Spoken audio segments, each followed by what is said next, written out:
Guys இன்னைக்கு ஒரு mini vlog தான் பார்க்க போகிறீங்க. என்ன மினி விலாக் அப்படின்னு கேட்டிங்கன்னா, எங்கள் அண்ணன் வீட்டுக்கு கொஞ்சம் ரிலேஷன்லாம் வராங்க. அவங்களுக்கு சேர்த்து நமக்கும் மட்டன் பிரியாணி செய்ய போகிறாங்க. அதோட மினி விலாக் தான் பார்க்க போகிறீங்க. வாங்க வீடியோக்குள்ளே போகலாம். நானும் எங்கள் அண்ணனும் ஒரு 10:30 போல் மார்க்கெட் போயிட்டோம் மட்டன் வாங்குறதுக்கு. எனக்கு இதை பற்றிலாம் தெரியாது பாருங்களா. தலை எப்படி வெட்டி வச்சுருக்காங்க, எனக்கு பயமாக இருக்குது சொல்லிட்டு இருக்கேன். அவனெல்லாம் ஸ்னாப் எடுத்து போட்டுட்ருக்கான் கூலாக. சரி அதை விடுங்க. நீங்கள் இந்த மாதிரிலாம் பார்த்து பயந்துருக்கீங்களா? மறக்காம கமெண்ட்ல சொல்லுங்கள். எனக்கு இதெல்லாம் பார்க்குறப்ப ஐயோ சாப்பிடவே வேணாம் அப்படின்னு தான் தோணும். அதனால தான் நான் உயிரோடு கொள்றப்ப பார்க்கவே மாட்டேன். எனக்கு செம பயமாக இருக்கும். அப்புறம் சாப்பிடவே தோணாது எனக்கு சுத்தமாக. அதனால் நான் அதெல்லாம் எதுவுமே பார்க்க மாட்டேன்.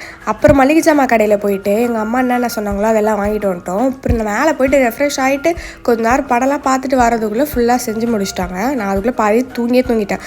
Mutton biryani, chicken 65, raita, boiled egg. Biryani எப்படி இருந்துச்சுன்னு சொல்லவே வேணாம். ஏன்னு பார்த்தீங்கன்னா முஸ்லீம் வீட்டில் எப்படி செய்வாங்கன்னு உங்களுக்கே தெரியும். செம்ம சூப்பராக இருந்துச்சு. காரம் மட்டும் கம்மியாக இருந்தது. ஏன்னு கேட்டப்போ வந்த சொந்தக்காரங்களுக்கு ஏதோ ஆப்ரேஷன் பண்ணனால காரம் கம்மியாக போட்டுருந்தாங்களா.